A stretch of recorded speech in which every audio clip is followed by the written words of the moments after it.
साल 1994 दिल्ली में एक बेकार पड़ी रेलवे पटरी के किनारे मुल्क के जाने माने लोग इकट्ठा हुए।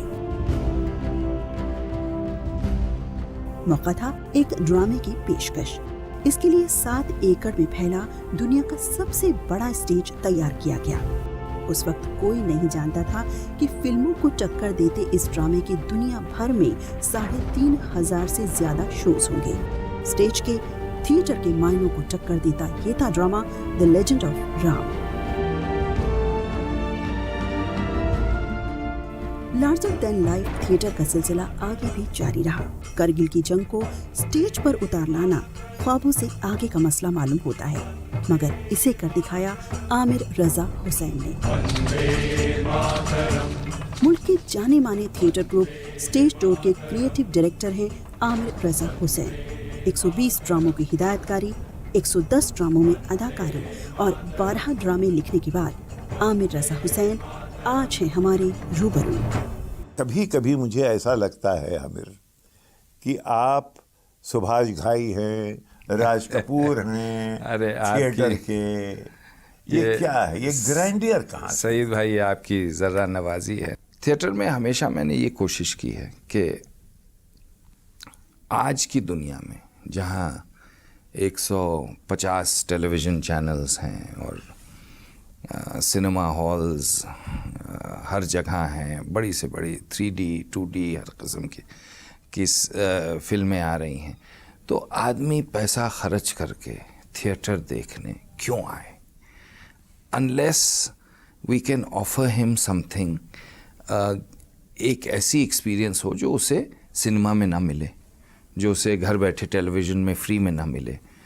तो इस वजह से ये नहीं कि मैं सिर्फ बड़ा थिएटर करता हूँ, छोटा थिएटर भी करता हूँ, बहुत किया है, लेकिन थिएटर में हमेशा ये कोशिश होनी चाहिए कि ऑडियंस अपने घर से अपनी गाड़ी में या बस में या पब्लिक सवारी में बैठ के पैसा खर्च करके आए, पैसा टिकट पे पैसा खर्च करे और आपका शो देखे, और उसके बाद घर जाने के बजाय खाना खाए कहीं, क्योंकि ये एक फुल आउटिंग होती है। तो हमें जो स्टेज पे अब पेश करना होता है, स्टेज पे या खुले में या नॉन प्रोसीनियम थिएटर जिसे हम कहते हैं, वहाँ पेश करना होता है, तो उसमें एक कशिश होनी चाहिए कि आदमी को वो अपने घर से निकाल सके।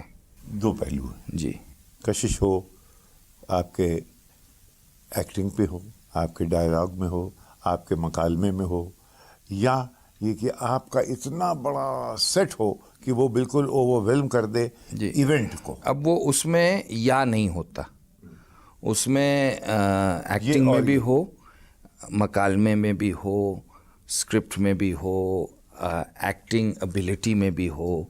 जैसे आदमी जिस किस्म से ज़बान बोले, चाहे वो अंग्रेज़ी हो, चाहे हिंदी हो, चाहे उर्दू हो, साफ ज़बान बोले, उसमें भी हो, और सेट्स में भी हो, और लाइटिंग में भी हो, और कॉस्ट्यूम में भी हो, और ग्रैंडियर में भी हो। देखिए, मैं आपको इसकी छोटी सी एक हिस्ट्री बताऊं। मॉडर्न आर्ट अब जो चलता है ये मतलब मेरे नज़रिए से तो बिल्कुल ही वाहियात, मतलब मैं अगर मॉडर्न आर्ट गैलरी में घुस जाऊं तो निकल के सर का दर्द दूर करने के लिए दवा चाहिए होती है। एब्स्ट्रैक्ट आर्ट के खिलाफ हैं आप? Completely, I hate it. अच्छा, उसकी एक हिस्ट्री है।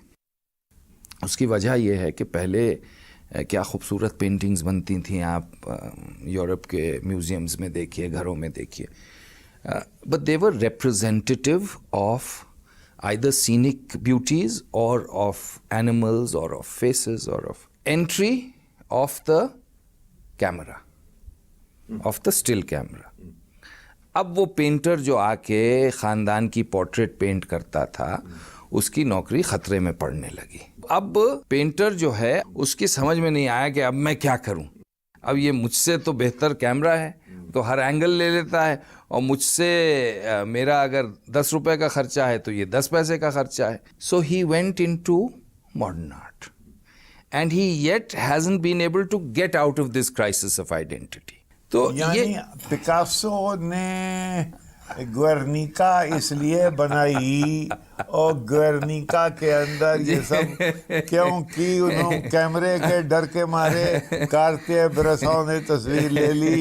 यार देखो भाई, देखिए ये मेरी थियरी है। हाँ। और उस पर मुझे बहुत लोग बुरा कहते हैं। बहरहाल मेरी एक ये नाक़िस सी सैयद मोहम्मद जाफरी जो जी। कि मज़ाहिया तंजिया शायर जी। थे और बड़े अच्छे शायर थे, वो एब्स्ट्रैक्ट आर्ट की एग्जीबिशन में गए। जी कहने लगे कि एक तस्वीर को देखा जो कमाले फन थी। जी भैंस के जिस्म पे एक ऊंट की सी गर्दन थी। वाह। नक्शे माशूक हाँ। मुसव्विर ने सजा रखा था। जी। मुझसे पूछो तो सुराही पे घड़ा रखा। देखिए अब ये मजाक है। हुसैन और रजा और पिकासो जी। और दाली जी। और ये सब जनाब आली तमंचे लेके आ जाएंगे और आपको भून देंगे हुजूर। जी जी जी मैं I am aware of this और मैं इसलिए कम कहता हूँ। अब आया मूवी कैमरा। तो मूवी कैमरा ने थिएटर को, जो थिएटर उस ज़माने में था, उसको इरेलेवेंट कर दिया, क्योंकि थिएटर जो सेट बदलता था। अब सिनेमा जो है वो स्विट्ज़रलैंड से न्यूयॉर्क और न्यूयॉर्क से London with in a second आपको घुमा देता था। जहाज़ में भी जा रहे हैं, पानी के जहाज़ में भी जा रहे हैं, रेल में भी जा रहे हैं, तो वो सफ़र भी हो रहा है। और so you started getting theatre of the absurd. So you started getting people like Brecht, people who started writing shows of mental asylum. मुझे याद है कि there were shows where they would take you into a basement, कुछ war के shows थे, तो ushers would be dressed like soldiers and they would push you and shove you as if you were prisoners of war going. मतलब एक वो बहरहाल they were trying to add excitement into theatre so that it could compete with cinema. But वो theatre of the absurd thankfully sink कर गया। तो उस वक्त ये हुआ कि the person who led this, he was a big producer in New York. उसने शेक्सपियर की एक प्ले है एंटनी एंड क्लियोपैट्रा, वो किया न्यूयॉर्क में, and he spent a lot of money.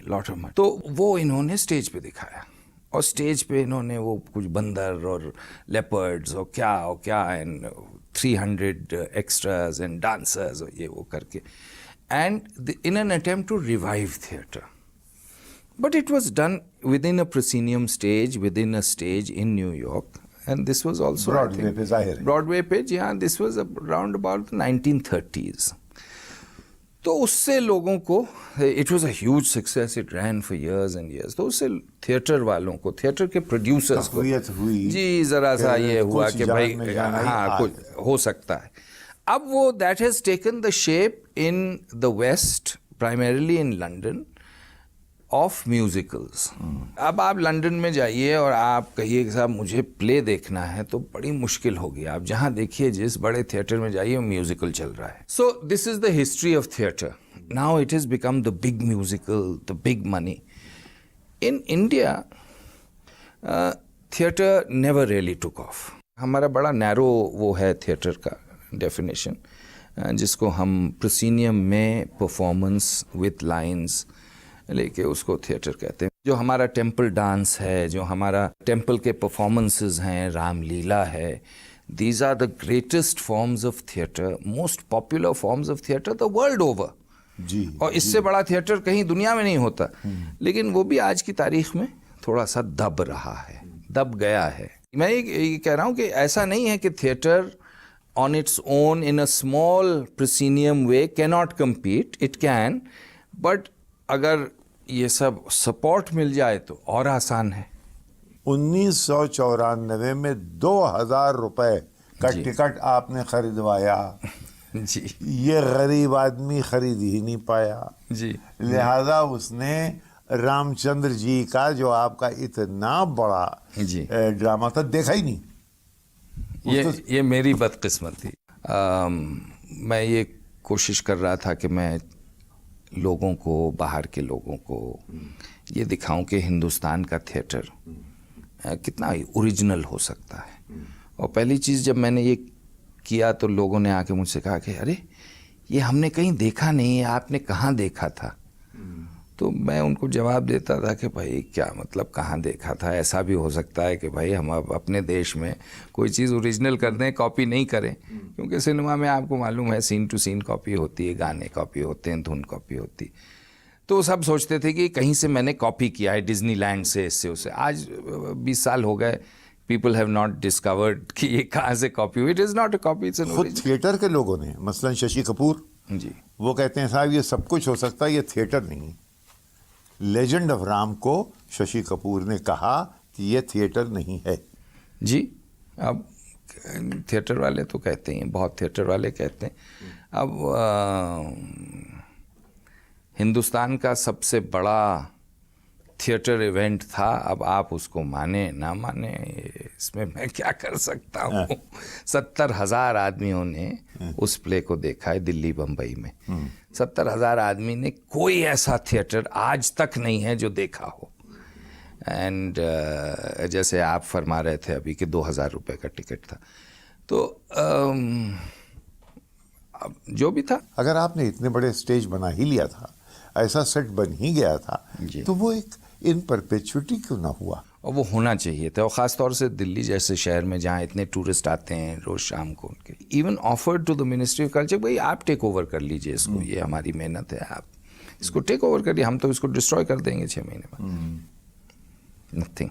किसी एक को विजन ये होना चाहिए कि भाई ये एक टूरिस्ट अट्रैक्शन हो सकता है, टूरिज्म के लिए उससे अटैच रेस्टोरेंट्स हों। जी।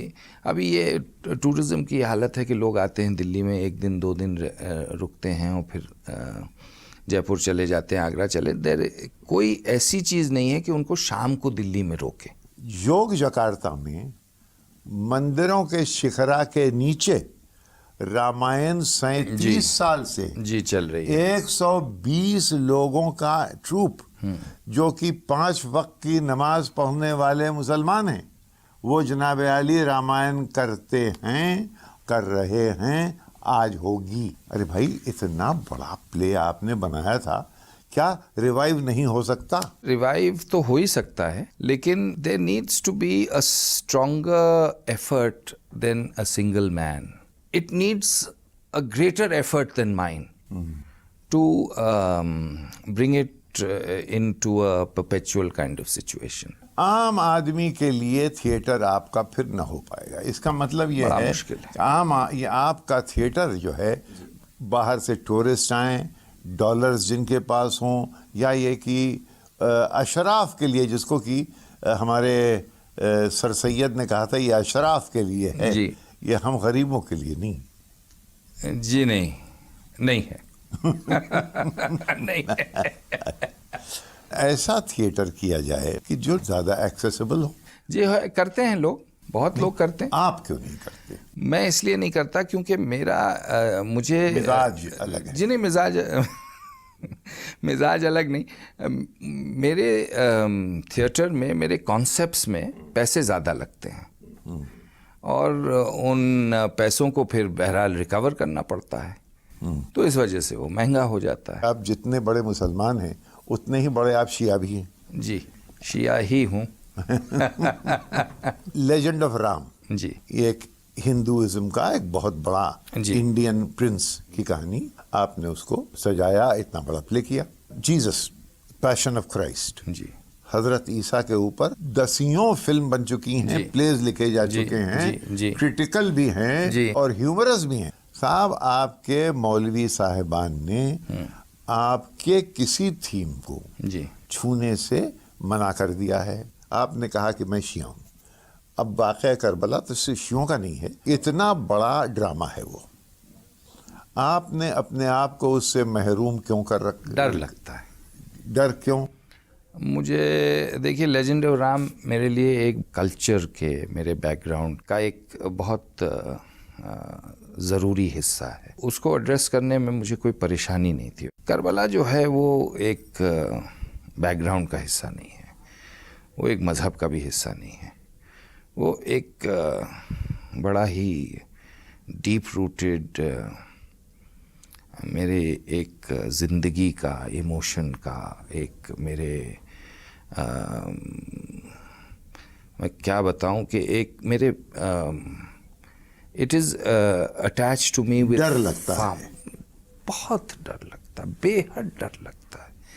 और इस हद तक डर लगता है कि मैं तो जब पढ़ता हूँ तो डरता हूँ और रोता हूँ, तो उस पर लिखूँगा क्या और करूँगा क्या। तो मैं ये नहीं समझता कि मेरे अंदर ये सलाहियत आज है या 10 साल बाद होगी कि मैं कुछ भी आप अपने आंसुओं को रोक ना पाएंगे, ये इस बात का। आंसुओं को तो खैर बहरहाल नहीं रोक पाएंगे, लेकिन मुझे ये नहीं लगता कि मेरे कलम में ऐसी सलाहियत है, ना कभी आपको मालूम है कि अनीस ने जब ये मर्सिये लिखना शुरू करता है वो, तो पहले वो दुआ मांगता है अल्लाह से कि मेरे अंदर वो ताकत दे दे ताकि मैं ये कर सकूं। अनीस का मैं आपको बताऊं, Anees was a genius far above anything which Urdu literature has seen, चाहे वो गालिब हों, चाहे वो मीर हों, चाहे वो कोई भी उर्दू का पोएट हो या लिखने वाला हो। अनीस और दबीर के मर्तबे जो हैं वो हमारी सोच और समझ के बाहर हैं, तो उनको मैं लेके कंपैरिजन कहाँ करूँ। इसकी मर्सिये की एक मिसरा, हर एक मिसरा जो है वो पूरी एक कहानी, एक दास्तान। अब उसमें हम अपने आप को कहाँ लेके चलें साहब, हमारी कहाँ ऐसी औकात बिसात के हम अगर अनीस ने किया तो हम कर सकते हैं, लिख सकते हैं, कुछ नहीं, कोई सवाल ही नहीं। Anees was a super human being, तो he addressed a super human issue. I am not, that is why I am petrified. अच्छा, तो आप डायरेक्ट करें अगर एक मर्सिये के परफॉर्मेंस को, तो कैसा होगा? वो हो सकता है, वो हो सकता है। अनीस की ज़िंदगी खुद ऐसी खूबसूरत थी और ऐसी इंटरेस्टिंग थी, एक से एक इंसिडेंट्स हैं। एक मजलिस पढ़ने गए तो उनसे किसी ने कहा कि साहब ज़रा मुख्तसर पढ़िएगा, तो वो मिंबर पे गए, उन्होंने कहा कि मुख्तसर ये है कि बस शैन शहादत पाई, वो कह के उतर आए। आपने कारगिल के ऊपर जी किया, उसका मकसद क्या था? हमने पहले शुरू किया अस्पताल जाना, आर्मी अस्पताल वगैरह, पैथेटिक कंडीशंस, तो वहाँ कोशिश करते थे कि हम कुछ उनकी मदद कर सकें। फिर कुछ फिल्म स्टार्स को इकट्ठा किया, उनको लेके हम कश्मीर गए, बल्कि कारगिल में गए, द्रास तक गए, बॉर्डर पे लेके गए। जब हमने फर्स्ट हैंड देखा क्या हो रहा है, तो my wife wanted to make a documentary on it, which she did. और उसमें there was such great drama that I felt that this needs to be documented as a play. तो वो मैंने प्ले किया, and the rest of course is as they say history। तो वो बहरहाल 50 days वो 50 day वॉच। यहाँ theatre आपका एमैलगमेशन है इन्फ्लुएंसेस का जी, कि उसमें कहीं एक ब्रॉडवे भी है, कहीं बड़ा मेगा स्टेज वेस्ट एंड का भी है जी, और कहीं हिंदुस्तानियत भी है, कहीं उसमें पारसी थिएटर की झलक भी है। लेकिन तारीख बहुत ज़्यादा है। हिस्ट्री आपका एक एंकर है मुस्तकिल। क्योंकि मैं हिस्ट्री का स्टूडेंट रहा हूँ। लेजेंडरी मोहम्मद अमीन साहब थे सेंट स्टीफेंस कॉलेज के, उनके नीचे मैंने हिस्ट्री सीखी है। मैंने सेंट स्टीफेंस से ऑनर्स किया हिस्ट्री में। सुना ये कि बहुत अच्छे मार्क्स मिले आपको? जी, बहुत अच्छे आए। मैं मतलब अगर 3 मार्क्स कम मिल जाते तो मैं फेल कर जाता। लो 3rd डिवीजन। लेकिन बहरहाल it was an experience learning from such great people. पहला एज अ डायरेक्टर जी, आपने कौन सा प्ले डायरेक्ट किया जो कामयाब हुआ? चालीस आंट 1982। वो क्यों क्लिक किया? उसमें एक्टर बहुत अच्छे थे। कौन? और हमारे जो उस्ताद थे, हमारे जो गुरु थे, Marcus Murch, he was playing the lead role. उन्होंने मुझे अपॉर्चुनिटी दी थी डायरेक्ट करने की, तो क्योंकि he was playing the lead role तो वो बहुत कामयाब रहा शो। उस कामयाबी में मेरा कितना हाथ था मुझे आज तक नहीं मालूम, लेकिन बहरहाल मार्कस का बहुत बड़ा हाथ था, because he actually carried the show. Marcus ने मुझे थिएटर के बेसिक्स हैं वो सिखाए। 2-4 चीज़ें ऐसी सिखाई जो आज तक मेरे काम आती हैं, जो मैं लोगों को सिखाता हूँ। एक मसलन एक कोई गुर? टाइमिंग की क्या इम्पोर्टेंस थिएटर में है। मसलन अगर खूबसूरत सी लाइन है तो उसको, ये फिल्मों में भी होता है, तो उसको धीरे धीरे अपना उसको चबा चबा के, कॉमेडी की टाइमिंग, कहाँ रुको तो लाफ मिले और लाफ को कहाँ रोको कि अगली लाफ मिले। अब ये होता है कॉमेडी में, कोई लाफ लाइन आई, एक्टर ने सोचा कि अरे लोग हंस रहे हैं तो अब उनको हंसने दो। बेसिकली हमारे यहाँ हम ये सिखाते हैं और हमने ये सीखा है कि लाफ जब अपने उरूज से बस उतर रही हो उसको काटो और लोगों को हंसने मत दो, तो उनकी एक चाहत रहेगी हंसने की, तो वो अगली लाइन पे अगर वो हल्की ही क्यों ना हो उस पे हंसने लगेंगे। आपकी मुलाकात ये विराट तलवार से कहाँ बहुत हुई? बाद में, वही प्ले में हुई। ये आई थी हमारे साथ थिएटर करने, वही मुलाकात हुई। बिजलियां दौड़ गई। जी जी जी, दोनों तरफ जी, दोनों तरफ थी आग बराबर लगी हुई है? विराट डायरेक्ट भी करती हैं मेरे साथ, एक्टिंग तो करती हैं, आपने तो देखा जी ही है। जी जी, बहुत उम्दा।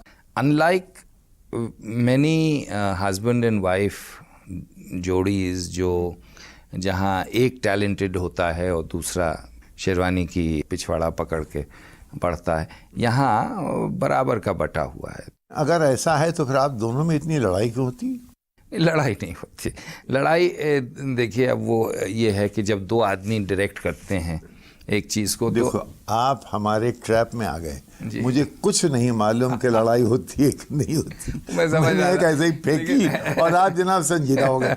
नहीं, वो ऐसा है कि देखिए हमारा डिफरेंस रहता है often on how to treat a subject, लेकिन जो finally what we want to achieve is the same. So there is sometimes a difference in the methodology कि इस रास्ते से चलें या इस रास्ते से चलें, तो वो चलता है। आपका थिएटर जो है जी, एक तो वो उसमें एंग्लो इंडिया का बहुत बड़ा असर है, यानी एक कॉलोनियल पीरियड, कॉलोनियल रास्ते से जो विलायती प्लेस यहाँ आए उनको आपने अडेप्ट किया। इंडिजिनस थिएटर, मसलन मैं ये कहूँ कि आप साहब कालिदास को ले, वो आपको बहुत बोर करेगा। कालिदास का थिएटर, अवध के ज़माने का थिएटर, वाजिद अली शाह का theatre, these are pieces of literature. ये परफॉर्मेंस के लिए नहीं है, तो इनका आपको पढ़ने में तो ये तो शेक्सपियर के लिए भी कह सकते हैं। नहीं, शेक्सपियर के लिए आप नहीं कह सकते, क्योंकि शेक्सपियर लिखा गया है परफॉर्मेंस के लिए। आपको स्टाइल ना आती हो, इंदर सभा इंदर सभा बिल्कुल परफॉर्मेंस के लिए नहीं है। एक जो थिएटर का ग्राफ है, एक जो थिएटर का स्टाइल होता है, एक जो थिएटर की नेसेसिटी होती है कि उसकी शुरुआत कैसी हो, उसका मिडल कैसा हो, उसका एंड कैसा हो, वो सब इन प्लेस में नहीं है। एज अ रिजल्ट बहुत ज़्यादा उम्मीद है कि आप इनको परफॉर्म करके, चाहे जितने अच्छे आर्टिस्ट आप लें, जितने अच्छे एक्टर्स लें, आप ऑडियंस को रुला सकते हैं। मतलब रुला सकते हैं आउट ऑफ बॉर्डम, क्योंकि ये लिखे गए हैं as pieces of literature, not as pieces of theatre. हमारे यहाँ जो थिएटर था वो मंदिर का थिएटर था, limited with in the temple. फिर अंग्रेज़ों के आने के बाद कलकत्ता में थिएटर शुरू हुआ। ये जो आप एंग्लो इंडियन थिएटर कह रहे हैं, ये कलकत्ता में शुरू हुआ है। इंग्लिश थिएटर शुरू हुआ, उसमें फिर एक एक करके गुलामों ने, थिएटर इन जी जी शिमला, जी जी, तो वो गुलामों की सरहद से बाहर था, लेकिन धीरे धीरे 1960 तक गुलामाना नहीं लगता था जी। लेकिन अब लगने लगा। आपकी बातों से हुजूर अनवर, मैं इस नतीजे पे धीरे धीरे पहुंच रहा हूं जी कि थिएटर एक शौक की चीज़ है, वरना इसमें रोटी रोजी हुक्का पानी चिलम उसका कोई सरोकार नहीं है। कोई थिएटर वाला थिएटर करके अपने बच्चों को नहीं पाल सकता, उनको स्कूल नहीं भेज सकता। प्राइमरीली जो आप फरमा रहे हैं बिल्कुल सही फरमा रहे हैं, वो चेंज हो रहा है। कब होगा भैया? अब ये हमारी जिंदगी तक सदी तो आ गई है। सुना जी जी, सुना जा रहा है कि 21वीं सदी चल रही है साहब। देखिए, जिंदगी मौत का कुछ भरोसा नहीं, लेकिन मुझे लगता है कि हमारी आपकी जिंदगी तक ये चेंज आ जाएगा।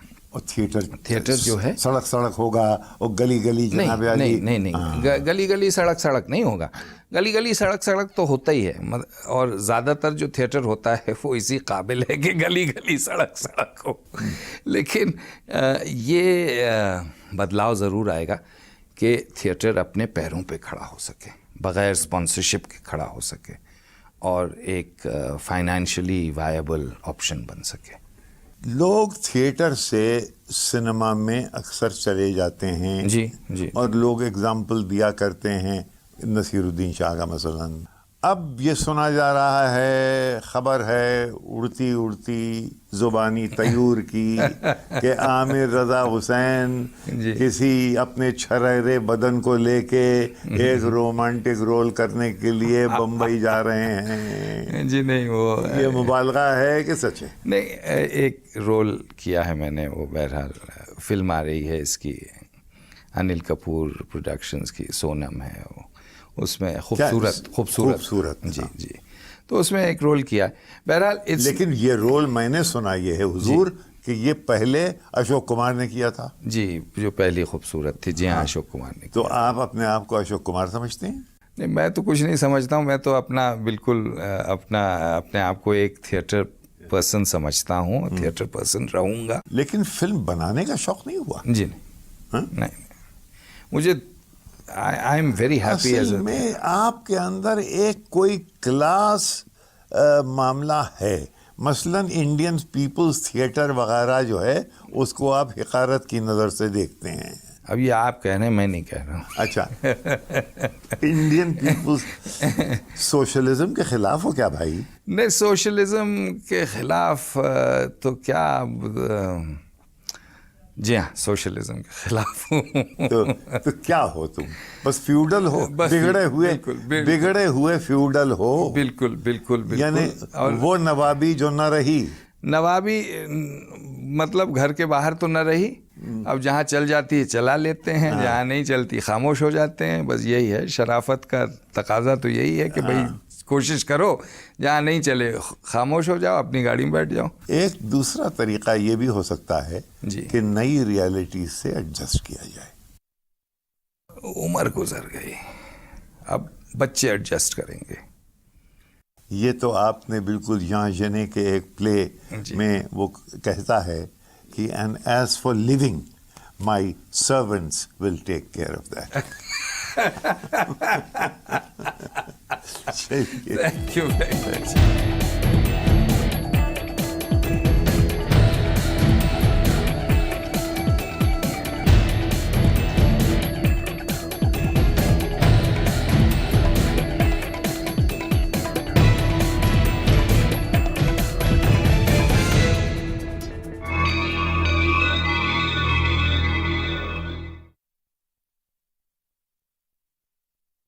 हाय मॉम, फिर से शॉपिंग?